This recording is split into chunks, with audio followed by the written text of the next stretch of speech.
Bismillahirrahmanirrahim. Assalamualaikum warahmatullahi wabarakatuh.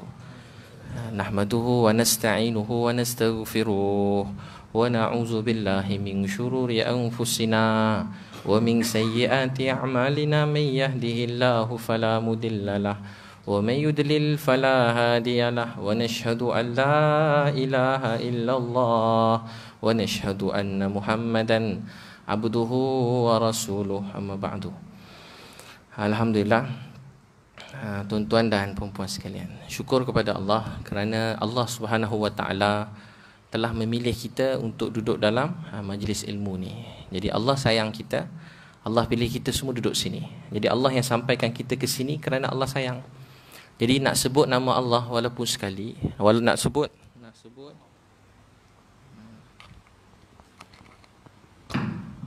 nak sebut nama Allah walaupun sekali, dia satu kurnia Allah yang besar. Sebab ada orang lalu hidup ni, dia makan minum, dia berjalan, diberi rezeki, diberi macam-macam nikmat, tapi dia tak kenal Tuhan yang bagi rezeki pada dia ialah Allah. Dalam dunia, tuan-puan selalu bersedih tak? Selalu bersedih. Apa yang kesedihan paling besar tuan-puan tanggung? Putus cinta, berhutang, bercinta lagi, suami nak kahwin lagi.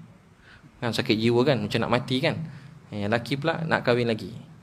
Jadi tuan-tuan sekalian, macam-macam ujian datang dalam kehidupan kita kan. Tapi apa ujian yang paling besar sekali? Saya pernah tengok dekat Bangladesh, orang miskin. Dia punya miskin, dia letak jenazah kat depan dia, letak jenazah.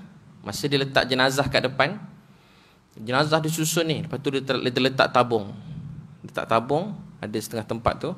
Bukan setengah tempat, sekali itulah saya nampak letak tabung. Lepas tu saya datang, saya masukkan duit dalam tabung tu. Ambil, masukkan duit. Saya kesian. Saya kata kesian dia orang ni, miskin sampai dia kata tolonglah bagi saya duit, bapa saya dah mati, keluarga saya dah mati, suami saya dah mati, dah tak ada siapa nak sambung, nak beri kepada saya begini-begini kan. Jadi dia pun, saya tengok, saya kesian. Tiba-tiba ada polis datang bawa kayu. Dia pun ketuk, macam cerita Hindustan tu, cerita Tamil kan. Dia pun ketuk jenazah tu. Uish, jahatnya polis kat sini, bukan kat Malaysia, negara lain. Dia ketuk-ketuk, tiba-tiba ada ketuk, saya kata kejamnya. Tiba-tiba masa dia ketuk, ada jenazah tu bangun, lepas tu berlari. Rupanya belum meninggal lagi. Rupanya tipu je, ada yang tipu, ada yang betul. Jadi saya tengok, saya kesian. Macam-macam dunia ni drama kehidupan dunia ni. Ada orang pula dekat stesen kereta api kat India. Kalau kita lalu pagi-pagi, dia orang semua tengah berak ke sepanjang jalan tu. Dia tutup kepala je, punggung dia buka. Sebab punggung sama je kan, begitu je macam mana kan. Tepi jalan dia tutup kepala je. Sebab orang tak kenal muka. Jadi aib tu kat muka, bukan kat punggung kan. Nampak punggung, tak nampak muka, tak tahu punggung siapa. Jadi yang penting muka tu tutup. Sebab tu kalau orang buat jahat, tutup muka. Sebab tu muka ni melambangkan wajah kemuliaan seseorang. Sebab tu dia di akhirat dia kata, satu orang yang di akhirat nanti muka dia, orang yang antara dosa yang besar, Allah buat wajah dia ni luruh. Wajah muka ni apa dia? Tinggal tulang. Dekat akhirat, wajah muka kita ni jadi tulang. Antaranya orang yang baca Quran, hafal Quran, kemudian melupakan Quran. Atau orang yang diberi peringatan agama, kemudian dia abaikan peringatan agama tu, maka di akhirat esok wajah dia tinggal tulang. Muka dia buruk. Muka dia buruk. Dalam fadilat sedekah diceritakan, ada satu orang akan kejar kita. Orang sangat buruk muka dia, dia kejar, dia nak peluk kita. Kita semua lari, dia lari. Sekali dia kata apa? Kenapa kau lari daripada aku? Kenapa lari? Akulah dunia yang kamu kejar-kejar masa dalam dunia tu. Allah zahirkan sebagai satu orang wanita, satu orang wajah manusia yang berwajah buruk dan akan kejar abang-abang semua ke akhirat. Itulah dunia. Sebab itu tuan-tuan dan puan-puan sekalian, mengenal apa musibah yang lebih teruk dalam dunia. Tsunami, gempa bumi, teruk kan? Tapi tahu tak apa yang lebih dahsyat lagi? Lebih teruk daripada tsunami, gempa bumi, ialah bila kita mati tak kenal Tuhan. Bila kita mati tak kenal Allah, ialah musibah yang paling besar sekali. Tak dapat sebut nama Allah, musibah yang besar. Mendengar nama Allah, tak dapat dengar nama Allah, musibah yang besar. Ada orang ada duit banyak, hebat. Mungkin Donald Trump, taklah orang lain lah, siapa-siapa kan. Hebat besar. Tapi dia ada miliki macam-macam dalam dunia, tapi dia tak kenal Tuhan dia ialah Allah. Kita semua dalam dunia dapat mengenal Allah ni kebahagiaan yang sangat besar, sangat berharga. Sebab itu orang-orang dulu, kita cuma bila melangkah, kita nampak apa orang kata kat kita. Tapi orang dulu, mereka melangkah, mereka fikir ada kehidupan akhirat yang akan mereka semua pergi. Sebab tu mereka kejar janji-janji Allah SWT. Orang beriman kejar janji siapa? Janji Allah. Cuba datang kursus 3 hari ni, dapat bonus seorang 1,000. Agak ramai tak datang. Mesti tak ada yang tak datang kan? Jabatan lain pun datang, kementerian lain pun tiba-tiba datang kan. Sebab seorang 1,000 3 hari, mesti berebut-rebut. Tapi kalau tuan-puan nak tahu, pahala tuan-puan duduk sini 3 hari lebih besar pada duit RM1,000. Sahabat ni, mereka mengejar janji Allah. Satu pahala, kalau Allah tunjuk sekarang satu pahala, tunjuk slide show pahala, nampak je hati kita pecah mati, berkecai, mati kita semua. Satu pahala je Allah tak boleh tunjukkan dalam dunia. Tak boleh tunjuk. Lebih mahal pada 1,000. Maaf, mungkin lebih mahal daripada kereta Lamborghini kan, Ferrari, Lamborghini lalu, mesti semua pusing kepala tengok kan. Lalu Lamborghini tengok je terkesan. Tapi sebenar-benarnya apa dia? Semua tu tak sama nilai dengan pahala di sisi Allah SWT. Sebab tu sahabat dulu kalau pergi masjid, Nabi kata satu langkah Allah beri satu pahala, ampunkan satu dosa dan tingkatkan satu darjat. Jadi sahabat Nabi pergi masjid awal, lepas tu dia pusing masjid. Abdullah bin Umar datang masjid awal, sahabat yang besar, yang berilmu besar, datang awal, pusing masjid, tawaf, langkah pendek-pendek, pusing masjid. Sebab mereka kejar janji Allah, bukan nak pahala, tapi sebab mengejar pemberi pahala tu, mengejar pemberi pahala tu. Sebab tu bila kita kejar janji Allah, Allah sayang kita. Lelaki perempuan, selalu siapa dapat hadiah? Lelaki ke perempuan selalu dapat hadiah? Perempuan kan? Ke lelaki dapat hadiah? Perempuan kan? Hari lahir dia dapat, anniversary dia dapat, hari lahir kita pun dia dapat hadiah. Entah macam mana pula kira tu. Hari lahir kita kena belanja dia makan. Jadi rupanya tak sebab perempuan selalu dapat hadiah. Cuba tengok muka orang perempuan, kau dapat hadiah macam mana muka dia? Bagi hadiah, abang, dia punya muka kan. Ada orang perempuan dapat hadiah macam tu, ya Allah abang, baiknya. Macam tu orang perempuan kau dapat kan. Allah abang, betul ke? Ya Allah abang. Tu mesti banyak bagi tu kalau begitu bunyi dia. Ya Allah abang. Tu tanda dia happy, dia gembira. Tapi cuba kalau lelaki dapat hadiah macam mana bang? Perempuan sampai sakit jantung, dia punya terkejut dapat hadiah. Kalau lelaki dapat hadiah macam mana bang? Senyum je. Okey yang, terima kasih. Hadiah ni bang untuk abang. Okey. Abang hadiah. Ya. Dah bergaduh pula dah. 3 kali je nak bergaduh dah. Tak apa, isteri pun tinggal. Isteri pun saja nak cari pasal. Isteri pun dah tahu dah suami dia macam tu, dia tunggu. Dia biar abang, dia tinggalkan abang. Esok dia tanya abang, ataupun dah seminggu ke, abang hadiah tu dah cuba ke belum? Dia dah tahu dah memang dia nak bergaduh tu. Tu mulalah peperangan mula. Dia dah tahu lah. Dia kalau tanya, abang mana hadiah tu dah try? Dah? Suka tak? Suka? Dah pakai macam mana pula kan? Rupa belum buka lagi bekas dia. Mana hadiah tu bang? Dah pakai kan? Dah ke belum? Dah ke belum? Belum. Isteri garang 3 kali dah dia belum. Kat mana hadiah tu? Dalam kereta. Rupa tersorok kat mana? Dalam bonet hadiah tadi. Tersorok kat mana? Kat bonet kereta. Tercampak kat belakang kereta. Sebab tu yang selalu dapat hadiah siapa dia? Orang perempuan. Jadi orang menghargai hadiah, dia dapat hadiah. Jadi manusia, sahabat Nabi, dia menghargai hadiah yang Allah beri. Jadi mereka berebut kepada hadiah yang Allah beri. Berebut-rebut. Sahabat Nabi berebut-rebut kepada janji Allah. Sebab tu dalam Quran, Alif Lam Mim Dzalikal Kitabu la raiba fi hudal lil muttaqin. Kenapa Allah letak ayat mula-mula sekali Alif Lam Mim? Siapa tahu apa maksud dia? Siapa tahu maksud dia? Apa maksud Alif Lam Mim? Apa maksud dia? Sudah, apa maksud dia? Maksudnya hanya Allah yang mengetahui maksudnya. Kenapa Allah letak ayat tu mula-mula sikit? Banyak surah Alif Lam Mim Dzalikal Kitabu la raiba fi hudal lil muttaqin. Kenapa Alif Lam Mim? Tilka ayatul kitabil hakim hudan wa rahmatan lil muhsinin alladzina yuqimuna as-salata wa yu'tuna az-zakata wa hum bil akhirati hum yuqinun ulaika ala hudan min rabbihim wa ulaika humul muflihun. Ayat lain-lain Alif Lam Mim. Apa maksud Alif Lam Mim? Apa maksud Alif Lam Mim? Apa maksud Alif Lam Mim? Maksud Alif Lam Mim tak? Apa maksud dia? Maksudnya hanya Allah mengetahui maksudnya. Kenapa Allah letak ayat tu mula-mula sekali? Allah nak ajar kita, kamu ayat pertama pun kamu tak tahu. Macam mana kamu kata saya faham Quran, saya faham agama, kita tak mau dengan nasihat. Kunci kepada ilmu, bila kita start rasa saya tak tahu, tu kunci belajar. Bila kata saya tak tahu, Allah mula ajarkan kita. Jadi tuan-tuan dan puan-puan sekalian, untuk itu sahabat kejar janji Allah. Sahabat kejar janji Allah. Ada seorang sahabat, ada orang komen kat sini, dekat Facebook ni, tulis tengok door to door. Sekarang program saya kat TV, door to door Abiliu, hari Sabtu 7.30 malam setiap minggu. Jadi tuan-puan tengoklah, sekarang dah episod ke-10, 11, 12. Tapi dia bukan cerita, bukan dibuat-buat, memang dia macam tu. Jadi kamera tu dia kena ikut je saya, ikut je, dia tak boleh apa, bukan buat-buat, bukan rancang. Okey, abang kena macam ni, lepas ni macam ni, tak ada. Dia ikut je, ikut dia dah mula, jalan je lah, dia ikut rakam. Ada bahan-bahan tak ada, sudah balik zikir lah, carilah bahan sampai sudah kan. Dia tak ada, memang pusing jalan je. Tapi memang ada je, macam-macam lah tengah jalan tu, macam kisah. Semua tempat kita gitu macam kisah terjadi. Kisah hidup manusia sepanjang jalan, dia orang rakam. Mana yang terlalu sensitif, dia orang kelakan mata dia lepas tu. Tutup sikit muka dia.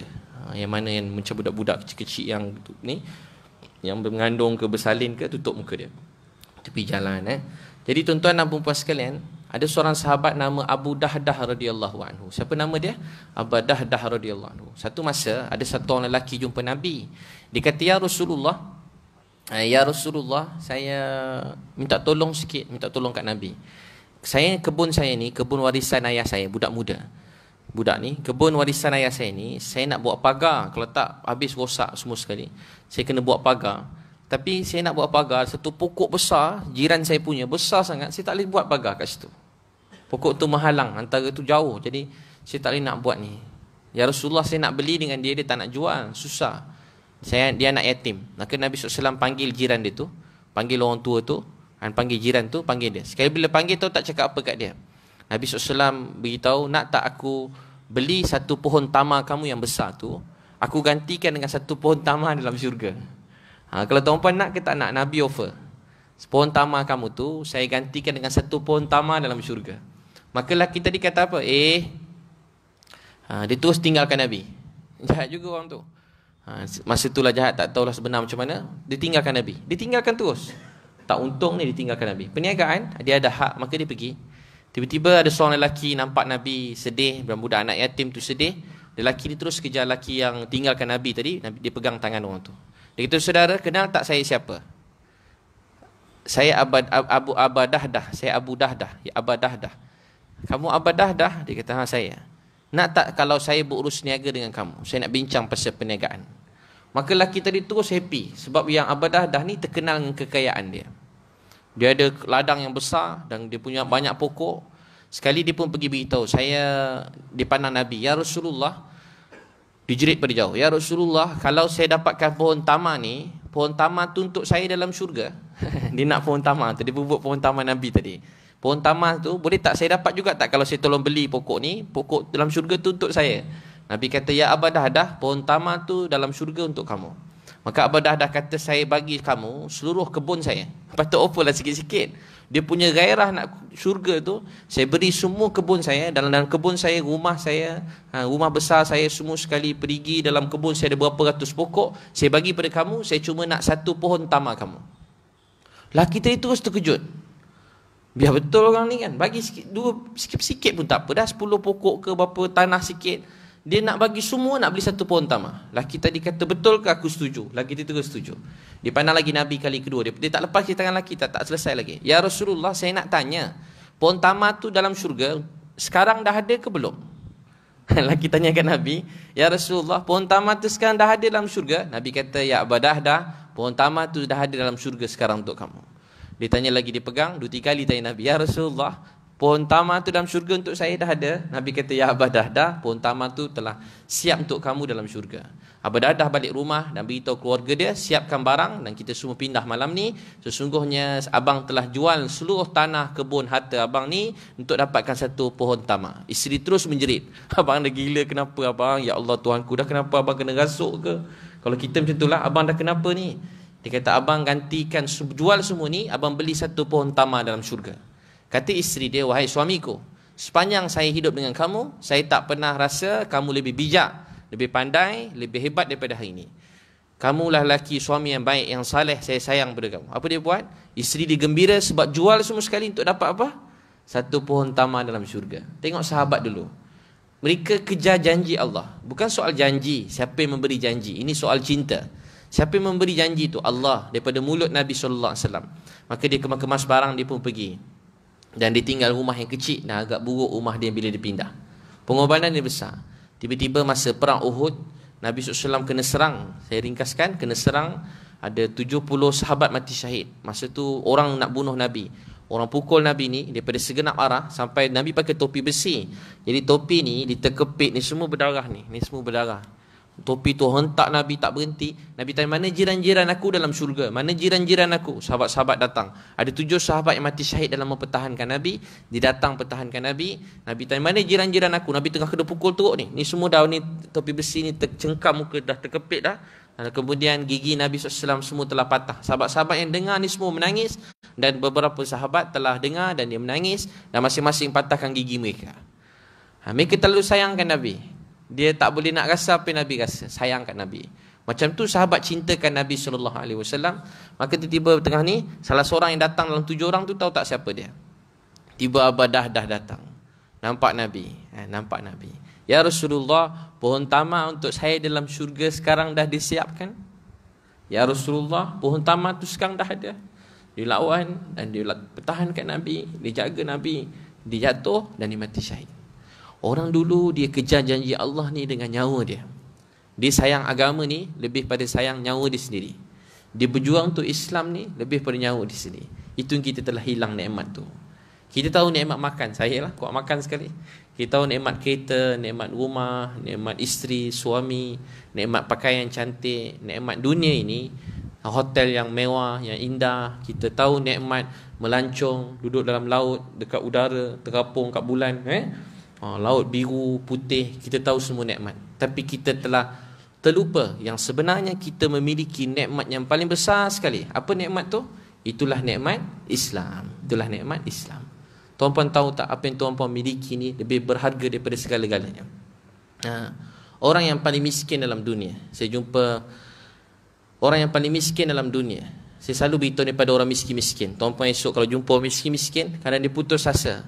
Beritahu pada dia, ada orang yang dalam saya Muslim, orang yang paling hebat dalam dunia, paling kaya, tak tahulah macam mana hebat dia, semua nak jadi macam dia. Tapi dalam hadis tu kata Allah takdirkan dia masuk neraka kerana tak ada iman. Dia telah ambil dan masuk dalam neraka. Sebelum masuk dia ambil, dia celup sekejap, celup, kemudian dikeluarkan. Allah tanya, "Hei fulan, pernah tak kamu rasa susah dalam dunia?" Dia kata, "Ya Allah, saya langsung tak pernah rasa susah dalam Allah tanya, pernah tak kamu rasa senang dalam dunia?" Sekali celup dalam neraka, dia tak pernah kata dunia tu senang. Ya Allah, saya langsung tak pernah rasa senang dalam dunia. Dia orang paling kaya dalam dunia. Dia orang paling mewah dalam dunia. Mungkin dia paling hebat hidup dalam dunia. Mungkin tak ada orang tak kenal dia. Mungkin dalam dunia dia orang nombor 1 dari segi keduniaan dia. Tapi dia ditakdirkan masuk neraka. Allah tanya, "Fulan, pernah tak kamu rasa senang dalam dunia?" Dia kata, "Ya Allah, saya langsung tak pernah rasa senang dalam dunia dulu." Tak berbaloi senang dalam dunia, akhir dicampak dalam neraka. Ada satu orang pula dalam hadis Nabi kata, orang yang paling teruk hidup dia, paling seksa. Tak tahu siapa. Orang yang paling seksa sekali. Tak tahu siapa. Mungkin orang tak ada 4 tangan kaki. Mungkin dia buta, dia pekak. Mungkin dia tercampak tepi jalan. Mungkin orang sepak-sepak dia. Mungkin begitu. Tapi orang macam ni ada dalam hadis kata, mereka ditakdirkan masuk syurga. Allah saja nak kita semua dengar. Allah ambil, masuk dalam syurga. Dia ambil dan dia dicelup sekejap. Kemudian dia letak sekejap, dikeluarkan. "Hei fulan, pernah tak kamu dalam dunia dulu merasai susah? Pernah tak susah dalam dunia dulu?" Tahu tak dia kata apa? "Ya Allah, saya langsung tak pernah rasa susah dalam dunia." Kalau kita terpaksa susah, kalau untuk kita masuk syurga, itulah segala-galanya. Berbaloi susah dalam dunia untuk masuk syurga. Tak berbaloi senang dalam dunia, akhir termasuk dalam neraka. Tak berbaloi. Untuk tu jangan korbankan agama kita, maruah Islam kita, kekeluargaan kita demi dunia sementara ni. Tak berbaloi langsung. Dunia ni sangat sementara. Untuk itu tuan-tuan sekalian, kita kena belajar begitu. Belajar berjuang dalam hidup. Belajar melihat sahabat-sahabat ni cintakan Nabi, sayang Nabi. Dia sayang Nabi lebih daripada nyawa mereka sendiri. Mereka sayang Nabi lebih pada nyawa mereka sendiri. Semua sahabat sayang Nabi lebih pada nyawa mereka. Nabi SAW tengah duduk macam ni. Nabi sedih tau. Nabi sedih. Nabi kata, aku rindu saudaraku. Sahabat kata, ya Rasulullah, kami saudara kamu. Nabi kata, tak, kamu sahabat, aku rindu saudaraku. Nabi kata, ya Rasulullah, kami saudara kamu. Tak, kamu sahabat. Saudara aku ialah orang yang tak pernah tengok aku, orang yang tak pernah dengar aku, tapi mereka beriman kepada aku seperti kamu beriman pada aku. Nabi SAW rindu pada kita semua. Tuan-puan pernah tak dalam hidup satu hari rindukan Nabi, teringatkan Nabi? Kalau tuan-puan nak sayang orang, nak rindu mana-mana orang, tergila-gila ke mana-mana orang, puji atau taksub pada seseorang, tak ada orang lebih layak dalam dunia ini melebihi lelaki ni. Nama beliau ialah Nabi Muhammad sallallahu alaihi wasallam. Nabi sallallahu alaihi wasallam lahir, ayah meninggal dunia. Hidup Nabi ni susah. Nabi beritahu pada sahabat, orang-orang Allah beri kemuliaan ialah pada orang-orang yang diuji dengan kesusahan. Di antara manusia yang paling banyak tanggung susah, Nabi-Nabi. Ada Nabi-Nabi digergaji, Nabi-Nabi digergaji. Ada Nabi-Nabi dibunuh, ada Nabi-Nabi disikat dengan sikat besi. Ada Nabi-Nabi dibunuh dengan begitu kejam. Nabi SAW kata, antara Nabi-Nabi yang paling banyak menanggung susah ialah aku, yakni Nabi Muhammad SAW. Betul tak Nabi susah? Nabi lahir, ayah meninggal dunia. Lahir, ayah meninggal. Kekasih Allah, lahir ayah tak ada. Masa dalam kandungan, ayah Nabi dah tak ada. Bila Nabi hidup, Nabi selalu ziarah kubur ayah dia. Mak dia bawa Aminah. Mak Nabi bawa Aminah. Aminah ni balik ziarah kubur Abdullah satu hari masa tu umur Nabi 6 tahun. Lalu kat kawasan nama Abwa. Tuan-tuan kalau pergi sana, pergi tempat ni. Nama tempat ni Abwa. Abwa ni sunyi sepi. Abwa ni sunyi sepi. Mana-mana ustaz-ustaz saya kalau dia cerita pasal Abwa ni yang saya sayangi, semua ustaz-ustaz saya ni menangis. Saya dulu tak menangis sangat. Tapi tak ke belakangan ni sikit baru rasa sikit lah. Oh begini, susah. Sebab apa tahu? Nabi balik-balik, tiba-tiba mak Nabi meninggal kat Abwa. Abwa ni sunyi sepi. Allah boleh ambil mak Nabi kat Mekah, kat Madinah. Tapi Allah ambil mak Nabi dekat Abwa. Lepas mak Nabi, antara perkataan Aminah yang masyhur, setiap yang muda akan tua, setiap yang hidup akan mati. Mak merasai inilah hari-hari yang tak akhir dalam hidup mak. Lepas tu Aminah meninggal dunia. Lepas dikebumikan, tak ramai orang uruskan. Nabi Ummu Aiman, pas balik Ummu Aiman kata, Nabi berlari kat kubur ayah dia. Nabi kata, mak tinggalkan saya, sedangkan saya tak ada siapa-siapa dalam dunia. Riwayat Bukhari, hujung usia Nabi ziarah kubur mak. Nabi SAW menangis begitu lama. Sahabat datang daripada belakang, Sayyidina Umar Khattab telah pujuk Nabi SAW, tanya, ya Rasulullah, kubur siapa ni? Kubur siapa ni? Nabi SAW kata, inilah kubur ibuku. Inilah kubur ummi, kubur ibuku. Tuan-tuan dan puan-puan sekalian, orang yang Allah sayang, bapak tak ada, mak meninggal dunia. 8 tahun datuk meninggal dunia. 8 tahun datuk meninggal dunia. Abdul Muttalib ni, wahai Muhammad, mari sini duduk dekat dengan Nabi. Orang lain tak pernah budak-budak boleh duduk dengan menteri-menteri ni. Nabi Muhammad duduk sekali dengan Abdul Muttalib. Dia kira raja lah masa tu, orang besar. Menteri nombor satunya duduk sekali, duduk sama-sama. 8 tahun datuk Nabi SAW meninggal dunia. 8 tahun datuk Nabi meninggal. Allahu Akbar. Anak Nabi baru buat dakwah. Anak Nabi yang nama sulung nama Zainab radhiyallahu anha. Zainab ni susah daripada lahir. Kalau dalam hadis sahabat, ada seorang wanita cantik datang pada seorang lelaki waktu petang. Lelaki tu terbaring dengan kotor-kotoran, berdebu. Wanita tadi, remaja yang cantik tu datang dan bersihkan lelaki tadi. Dan lelaki tadi berkata pada wanita tadi, wahai anak kesayanganku, naikkan kain atas dada kau. Masa tu belum turun perintah menutup aurat. Wahai anakku, anak dia menangis dan kata, wahai ayah, siapakah yang tergamak buat macam ni pada ayah? Kesian ayah.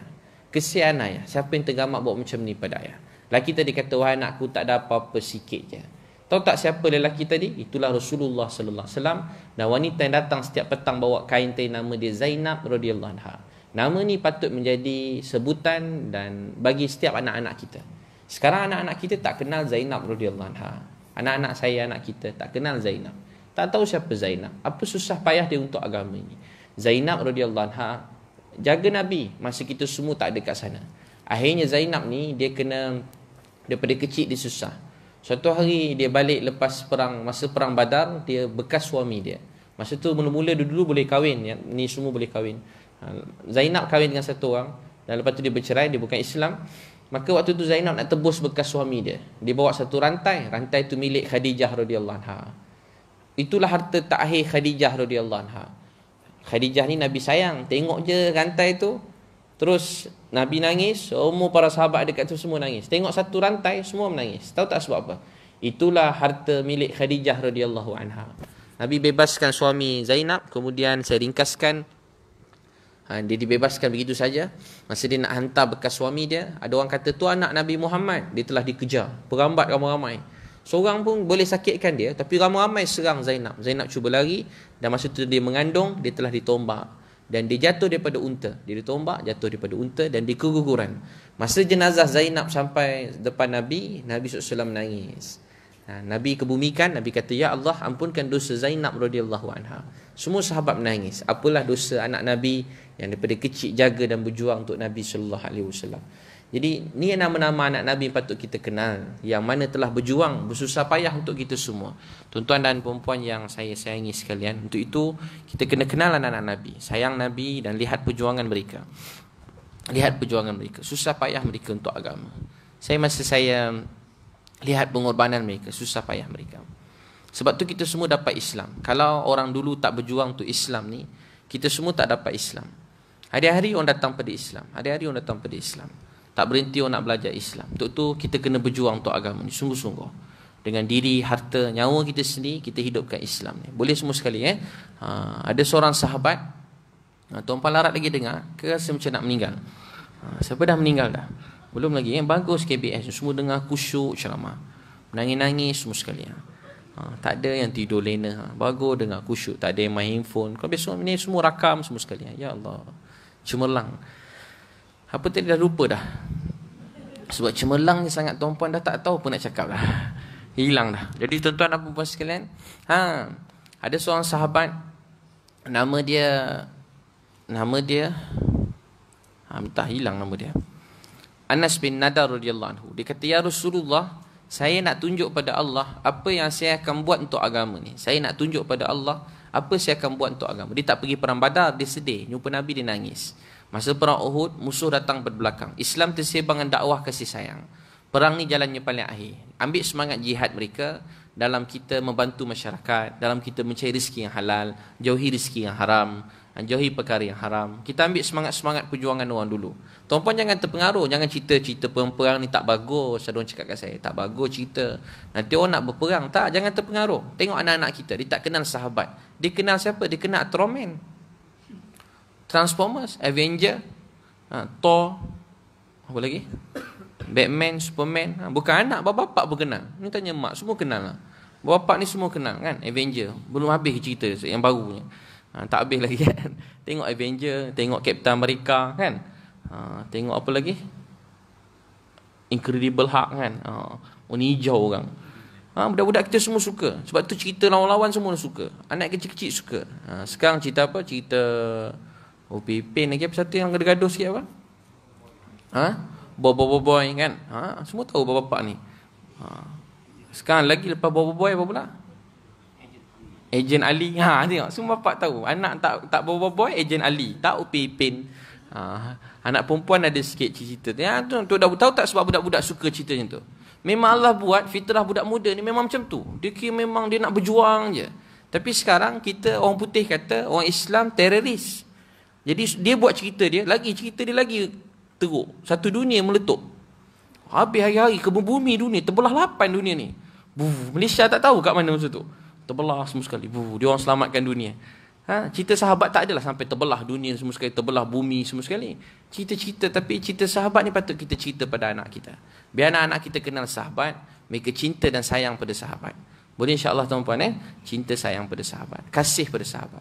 Saya kecil-kecil dulu, saya nakal. Adik-beradik saya 12.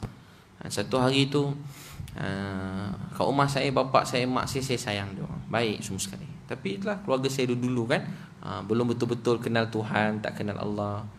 Saya Cina. Tahu kan ke tak tahu? Tak tahu. Saya Cina. Saya pergi daftar surat beranak-anak. Sekali dekat situ dia kata anak ustaz keturunan Cina. Saya pun tanya dia, kenapa anak saya Cina pula? Yalah encik keturunan Cina ni, lupa pula Cina. Sebab hari-hari ceramah lupa dah kan. Cina rupanya saya ni. Jadi lepas tu kecil dulu bapak saya memang dulu lah, zaman dulu kan. Cerita saya kecil, bapak saya kaya, senang. Dia lain macam sikit hidup tu. Tak kenal Allah, tak kenal Tuhan. Saya pula kecil-kecil dulu degil. Degil betul bang. Sampai bila degil je kan, cikgu kata, ada cikgu tu kata, tak boleh buat apa dah. Tak boleh buat apa dah, banyak makan babi. Dulu pada belakang cikgu tu lalu, tak boleh buat apa dah, banyak makan babi. Dulu rakam dalam ni dengan bunyi kuat, pakai mic. Dan dia cakap sambil lalu je dulu. Degil, kecil tu. Pada kecil suka matematik dengan suka cerita polis dengan perompak masa kecil tu. Tapi bukan nak jadi polis, nak jadi perompak. Jadi kerja merompak. Habis pada darjah 4 merompak. Join budak-budak besar, merompak pasar raya. Pasar raya merompak. Merompak, masuk sumpah pasar raya. Kawan-kawan saya budak besar-besar. Macam itulah hidup saya. Dari kecil-kecil tu. Kawan budak besar-besar. Merompak. Hobi betul merompak tu. Pantang. Kat sekolah macam tu juga. Kawan nak pinjam tip game, janji nak bagi. Girlfriend ni minta, dia bagi kat girlfriend. Bukan girlfriend budak perempuan. Kau main, budak lawa minta, tak bagi kita. Saya pindahkan beg tu semua sekali. Sorok belakang tandas. So, habis satu beg tip game. Cikgu suruh saya tolong cari. Sebab saya pengawas. Saya tolong cari. Tolong cari. Buat cari satu kelas. Rupa kita dah sorok belakang bilik air dah kan. Dulu kecil degil. Macam-macam lagi lah. Tapi satu hari bila saya dengar seorang cikgu matematik saya dalam kelas kata, tinggal satu solat 80 tahun dalam neraka. Masa saya dengar tu saya nangis. Tak berhenti saya nangis. Satu hari akhirat 1000 tahun dunia. Pakai terompah, otak kita menggelegak. Saya dengar tu, tahu tak cita-cita saya yang pertama apa dia? Saya tak nak mak ayah saya masuk neraka. Saya tak nak keluarga saya masuk neraka. Saya nak mak ayah saya masuk syurga Firdaus. Saya nak mak ayah saya masuk syurga. Saya belajar kenal Allah, pergi masjid komite belakang, nyuruh-nyuruh. Bapak saya garang, kadang belasah saya. Dia angkat kayu pukul 7, anak-anak semua dalam rumah. Bukan anak-anak, jiran-jiran sikit masuk rumah. Garang bapak saya. Dia kalau pegang kayu ni, dia kalau pergi jauh kan, Pahang ke KL, gerak sekarang. Daripada berak tak jadi, cancel, terus gerak. Bapak saya tu. Tapi dia romantik, dengan mak saya dia romantik. Mungkin sebab tu Allah beri dia hidayah. Dengan mak romantik, penyayang. Dia kalau makan berdua bang. Siap makan suap-suap lagi. Kita pula tengok seram juga. Makan suap-suap. Tu tak apa lagi, mak masak belakang, dia peluk dulu belakang. Dulu ayah saya. Tu tak apa lagi, mak masuk bilik air, bapak masuk sekali. Tahu pula dia yang tu. Tu hadis Nabi tahu bang, sunnah mandi suami isteri. Apa anda buat? Mandi jangan malam ni, tunggu hari ketiga. Saya balik malam ni keratkan kaki kan, tak adalah. Gurau. Jadi mandi sekali tu sunnah Nabi. Berebut air kan bang. Jangan mandi jauh-jauh. Atau mandi ramai-ramai, bawa mak yang betul sekali mandi semua sekali kan. Mandi berdua je, tu sunnah Nabi. Tu Nabi ajar memang dapat pahala. Nak sunnah-sunnah lain payah, yang tu mampu bang buatlah bang. Itu pun tak nak pahala, dapat seronok, dapat sedap pun dapat, semua dapat kan. Apa lagi bang, buat balik kan. Mandi sekali balik mandi sekali. Lepas tu tapi Nabi mandi berebut air. Jangan mandi jauh-jauh pula. Yang mandi sebelah sana sempit pula air ni, jauh sikit kan. Tu dah bergaduh pula kan. Kasih sayang. Nabi keluar masuk rumah bang, cium isteri. Abang ada buat? Keluar rumah masuk cium. Kalau takut batal duduk, cium kepala kalau tak mampu sudah sini sikit, laga gigi palsu. Gigi palsu. Sunnah Nabi. Romantik. Nabi kalau kat masjid ulur kepala kat rumah, isteri sikatkan kepala Nabi. Kasih sayang. Bapak saya amalkan sunnah-sunnah Nabi tu semua amal. Walaupun dia belum kenal Allah. Lepas tu tahu tak apa jadi. Saya pun pergi masjid komite. Kalau pergi jauh-jauh, Pahang pergi KL atau Johor pergi KL, mak saya tak ikut, bapak saya tak akan makan. Jadi kerana kisah cinta mak ayah kami anak-anak selalu kelaparan. Kebulung. Pergi jauh-jauh, kalau sebut KFC je, KFC, bapak saya berhenti belasah dulu. Bapak saya memang tak ada beli kat KFC, takut. Tak suka. Apa orang Melayu cakap orang putih pula, kita Cina pun cakap Melayu. Dulu-dulu lah macam saya punya Melayu tu apa, tak percaya kan. Dulu lah kecil-kecil tu kan. Punya sayang Melayu tu, bahasa Melayu tu kan. Bapak saya lah mengajar tu. Dia memang sebenarnya tak apa pandai juga bahasa Inggeris tu sebenarnya. Orang Melayu cakap Melayu lah ni nak pakcik bapak saya bukan main lagi. Masa kecil dulu. Tu bapak saya. Dia beli barang berbagi, Melayu sama Melayu, bagilah murah sikit. Bapak saya Cina Melayu masa bila pula kan. Saya pun terkejut, bila pula bapak aku jadi Melayu ni. Pagi-pagi beli barang kan. Lepas tu sampai mana tadi dah hilang. Tu bapak saya, dia romantik. Tapi satu hari dengan anak-anak, dia tak pernah cakap dengan anak. Tak pernah cakap. Saya anak ke-10 daripada 12. Saya dalam bilik, saya nyorok baca Quran hadis dalam bilik. Tengah-tengah saya baca, mak saya datang dekat. Mak saya seksi juga, lawa lah mak saya. Ialah tengok anak handsome macam mana kan. Dia rasa macam nak muntah lah. Mak saya duduk, mak saya dekat dengan Allah, belajar semayang. Mak saya baik, saya sayang dia berubah. Makin banyak berubah sampai hari-hari takhir dalam hidup dia. Dia sangat suka cerita Nabi, dia dakwah anak-anak saudara suruh jaga semayang. Dia betul-betul luar biasa. Tapi bapak saya tak nampak jalan masa tu. Saya pun doa hari-hari. Bapak saya baik, saya sayang dia. Dia lagi sayangkan saya. Dia sempurna, tak ada apa kurang. Tengah-tengah saya baca Quran hadis, tiba ayah saya datang dekat dengan saya. Dia pegang kaki saya. Dia masuk bilik. Aduh, tak kunci pintu. Saya pula masa tu dakwah semangat gila. Saya daripada satu memang habis semua saya dakwah bang. Memang macam tu. Tak kira siapa, semua saya dakwah. Kawan saya yang satu dulu masa saya satu, saya ajak orang masuk Islam 7 orang. 4 kekal sampai sekarang, 3 tak kekal. Semangat berdakwah. Semua saya dakwah. Polis tahan saya pun saya dakwah dia. Tak lesen cik-cik. Lepas kena saman ceramah, pegang tangan polis tu. Pak cik pergi masjid sama-sama main zuhur. Allah marah nanti. Kenapa zuhur buat Roblox main zuhur? Dulu kecil. Sekarang tak lah. Sekarang baik dengan polis, selalu ceramah kat Bukit Aman kan.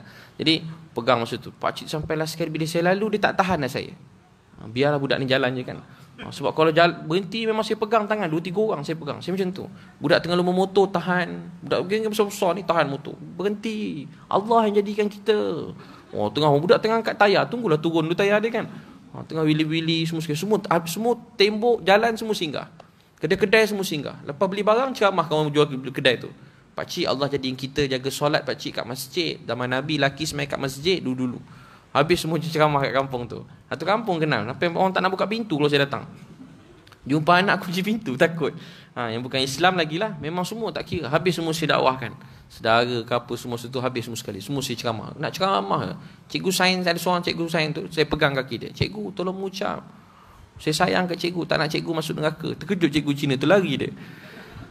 Dulu kecil-kecil. Sekarang tak macam tu lah. Tak betul juga buat cepat paksa orang kan. Tapi dulu kecil tu semangat. Bukan buat-buat. Dia memang tiba-tiba kan. Tengah saya baca Quran hadis, ayah saya datang dekat saya. Bi, boleh tolong ayah tak? Boleh tak ajar ayah kenal Allah? Ajar ayah sembahyang. Saya nangis tak berhenti. Saya pun nangis. Saya pun pegang ayah saya. Saya pun bawa ambil wuduk. Dia nak sembahyang. Kami nangis sama-sama. Saya jadi imam, dia makmum. Sepanjang sembahyang saya nangis. Bi, habis sembahyang, Allah maafkan ayah tak? Ayah begini. Ayah nak tahu tak siapa yang pilih ayah sembahyang kenal Allah? Kalau ayah nak tahu, bukan Ibi, bukan mak. Yang pilih ayah hari ini dapat kenal Allah, dapat sembahyang, ialah Allah Subhanahu wa ta'ala. Dan Allah yang maha baik tu sedang menyaksikan ayah sekarang. Ayah saya terus menangis tak berhenti. Itulah hari yang paling bahagia dalam hidup saya selama-lamanya. Dan sebab itu saya gembira dapat tengok orang datang pada Islam. Saya gembira. Saya suka nak tolong orang masuk Islam. Siapa nak belajar Islam, saya gembira nak tolong dia. Dia tak masuk Islam pun saya sayang. Agama apa dia pun saya sayang. Adik-beradik saya ada 6 orang bukan Islam. Saya sayang dia. Hari-hari saya doakan dia. Ada Buddha, ada Kristian, ada macam-macam agama. Tapi saya sayang dia dunia dan akhirat. Sampai saya mati dengan nyawa saya sayang keluarga saya. Tapi saya berusaha dan menangis berdoa setiap hari supaya mereka dapat kenal Tuhan yang sebenarnya. Sesungguhnya tiada Tuhan melainkan Allah. Tiada Tuhan melainkan Allah. Bukan cerita-cerita, dia betul-betul terjadi. Semua tertulis dalam Quran, terjadi dalam dunia. Sains beritahu 100, 200, 300 tahun ni Islam tulis pasal semua sekali bumi, langit, bulan, manusia, kejadian hujan 1400 tahun yang lalu. Dia bukan cerita-cerita. Sebab Quran bukan orang yang cakap, bukan daripada manusia, daripada Tuhan yang menjadikan segala sesuatu. Jadi 70-80% Quran tentang dunia ini semua terbukti dengan jelas dengan sains yang terjadi hari ini. Jadi Allah telah beritahu 1400 tahun yang lalu. Untuk Islam ni bukan cerita-cerita, dia betul-betul sebenar-benar. Itu kita kena doakan semua orang supaya dapat Islam, dapat kenal Allah. Boleh semua sekali? Itu kita kena rasa sayang. Kita sebuah keluarga. Kena sentiasa bangunkan satu sama lain. Nasihat menasihati. Doakan malam-malam, doa nangis. Surah pertama turun kat Nabi, Iqra. Asas manusia jadi baik ilmu. Tuan-tuan kena rajin duduk majlis ilmu, menyampaikan ilmu. Kedua, Ya Ayyuhal Mudassir. Surah kedua turun kat Nabi, wahai orang berselimut, jangan malas, bangun wahai orang berselimut. Kum fa'anzir. Bangun beri peringatan. Ini Nabi balik pada Gua Hira tu menggeletar. Takut lepas dapat surah Iqra tu sejuk. Berat macam satu dunia lebih berat daripada gunung ganang tak sanggup tanggung. Nabi dah tanggung. Terbaring Nabi, letak selimut tutup. Allah beritahu, Ya Ayyuhal Mudassir, kum fa'anzir wa rabbaka fakabbir. Wahai orang berselimut, kum fa'anzir. Bangun beri peringatan. Wa rabbaka fakabbir. Besarkan Tuhan kamu. Dan kat dunia ni berat berbahanan. Tuan-tuan tengok keadaan anak muda, keadaan orang tua, lelaki, wanita, keadaan dunia, negara, sebagainya. Untuk tu jangan berselimut. Bangun dan beri peringatan. Apa peringatan yang patut kita ingatkan?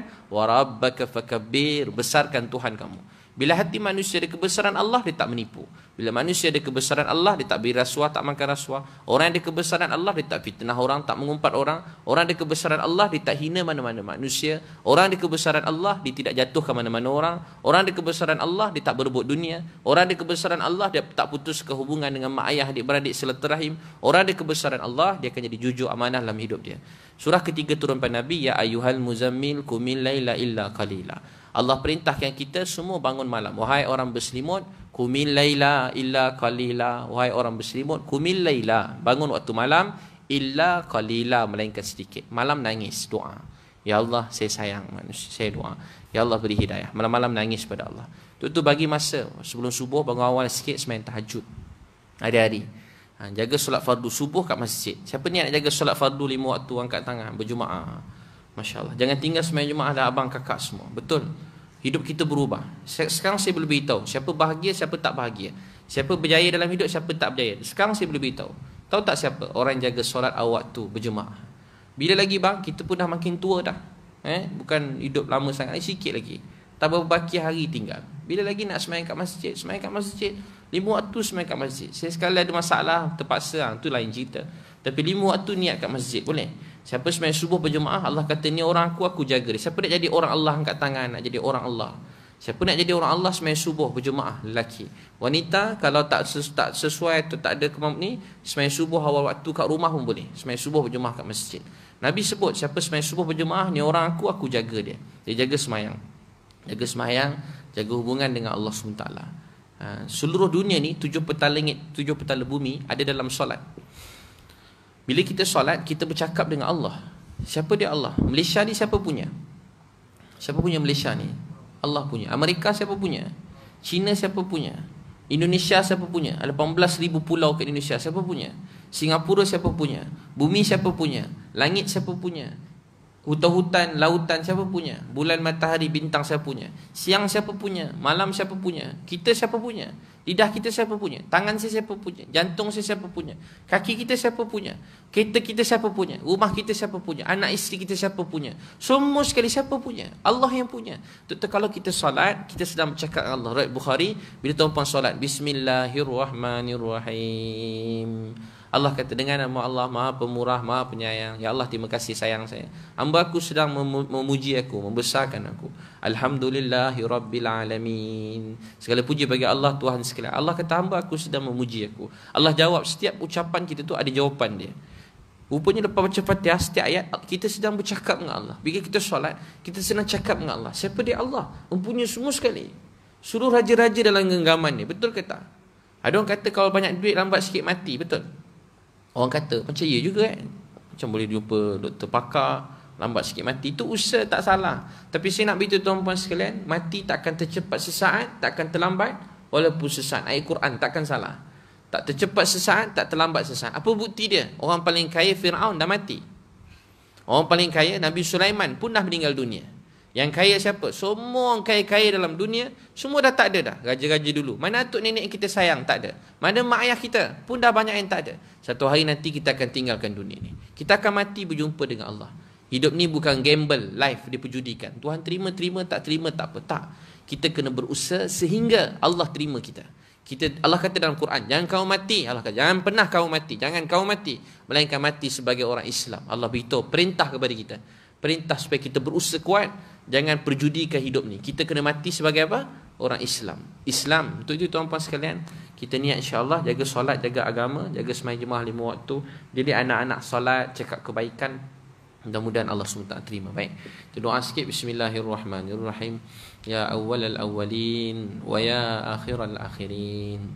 يا ذا القوة المتين ويا رحم المساكين يا أرحم الراحمين يا أرحم الراحمين يا أرحم الراحمين يا أرحم الراحمين يا أرحم الراحمين.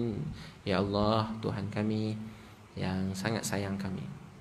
Ya Allah, Tuhan yang sedang melihat kami hamba-hamba-Mu sedang menadahkan kedua belah tangan kami. Ya Allah, terima kasih sayang kami, jaga kami selama ni. Dari kami kecil sampai sekarang, Satu hari dulu Engkau kutip kami ya Allah, ada antara kami daripada longkang tempat yang kotor. Kami tak kenal Engkau ya Allah. Hari itu Engkau selamatkan kami. Kau ajar kami kenal Engkau, Kau ajar kami sembahyang. Kami kenal Nabi Muhammad, kami kenal usaha dakwah yang mulia. Ya Allah, semenjak itu hidup kami sikit-sikit dah berubah. Kami dah tak susah lagi, kami ada Engkau. Ya Allah, terima kasih sayang kami. Terima kasih beri kami Islam.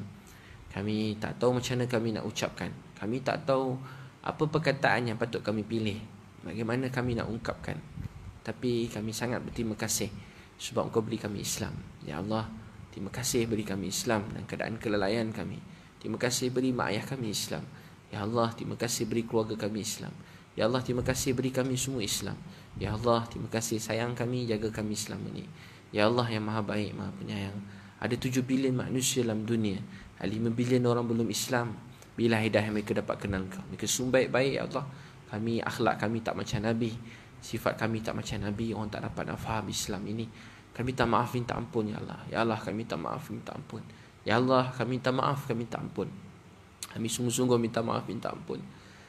Kalaulah kami semua bertemu dengan Nabi dan sahabat, mereka insya-Allah mereka semua akan faham Islam ini. Tapi mereka hidup dengan zaman kami ya Allah. Kami yang kurang memahami dan menikmati dan berakhlak dengan akhlak Islam ini. Ya Allah, maafkanlah kami semua.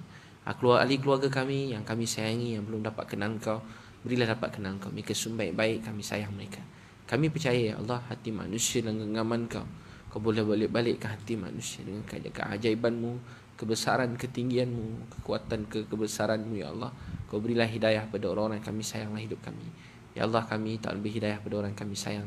Kau beri hidayah pada siapa orang yang Kau nak. Ya Allah, maha baik, maha penyayang. Ampunkan dosa mak ayah kami, kasih sayangi mereka. Mereka menyayangi kami semenjak kami kecil. Ya Allah, kasih anak-anak kami, ahli keluarga kami semua sekali. Ya Allah, sayangi, terimalah ya Allah. Ya Allah, terimalah anak-anak isteri kami ya Allah. Ampunkan dosa orang yang kami sayangi. Ya Allah, beri kesihatan yang baik. Kami maafkan semua kesalahan pasangan kami pada kami. Kami redha atas mereka. Jagakan mereka dengan baik ya Allah. Di mana pun mereka berada ya Allah, ahli keluarga yang kami sayangi, Kau jagakanlah mereka ya Allah. Ya Allah, ada orang yang kami sayang telah pergi. Ya Allah, Kau ampunkan dosa mereka, hadiah kami ke syurga Firdaus-Mu. Mak ayah yang kami sayangi, hadiah kami ke syurga Firdaus-Mu. Ketika ini ya Allah, gembirakanlah, bahagiakanlah mak ayah kami. Biarlah mak ayah kami tersenyum walau di mana pun mereka berada. Ya Allah, jagakan mak ayah kami. Ya Allah, jagakan mak ayah kami di sana. Ya Allah, jagakan mak ayah kami ya Allah. Maafkan semua salah silap mereka. Ampunkan semua dosa-dosa mereka.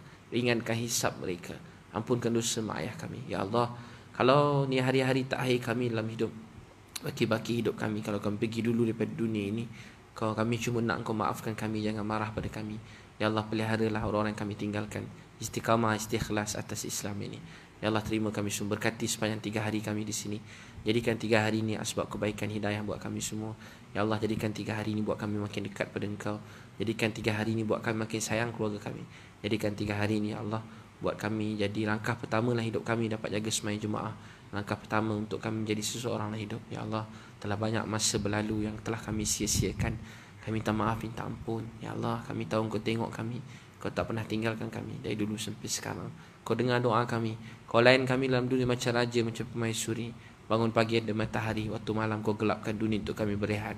Kau jadikan bumi untuk kami pijak. Ya Allah, Kau aturkan makanan, Kau hadamkan makanan yang kami makan. Ya Allah, Kau aturkan, jaga jantung kami 24 jam. Kau beri kami penglihatan, pendengaran yang baik. Kau ajar kami bercakap. Kau beri kami macam-macam nikmat. Ya Allah, kami dah tak tahu nak bagaimana nak cakap terima kasih. Tapi kami sungguh-sungguh berterima kasih atas semua nama nikmat Kau. Kebesaran, kehebatan, kemuliaan, ketinggian Kau, dengan sifat Rahman Ar-Rahim Kau. Maafkanlah kami semua. Ya Allah, maafkan kami semua. Sifat acuh tak acuh kami maaf ya Allah. Kami minta maaf. Kami kurang beradab, kami kurang berakhlak, kami silap dalam apa kami buat. Kami minta maaf ya Allah. Tak ada siapa yang patut kami lebih malu, lebih kami patut kami takut, lebih Engkau ya Allah. Ya Allah, kami rindu pada Engkau ya Allah. Kami rindu ya Allah pada Engkau. Kami rindu pada Engkau ya Allah. Terima kasih jaga kami, sayang kami ya Allah. Kami rindu pada Engkau. Terima kasih pilih kami dapat sebut nama Engkau ya Allah. Terima kasih beri kami dapat dengar nama Engkau ya Allah. Ya Allah, teruslah pilih kami ya Allah. Beri kami ketenangan, kebahagiaan hidup kami. Yang sedih Kau bahagiakan, yang sakit dengan rahmat-Mu sihatkan ya Allah. Ada musibah-musibah menimpa kawan-kawan kami, lapangkan, mudahkan buat mereka yang tak ada makan minum. Kawan-kawan kami, saudara-saudara kami di luar sana yang tak ada tempat tinggal, tak ada makan minum, hilang keluarga, mereka hilang harapan.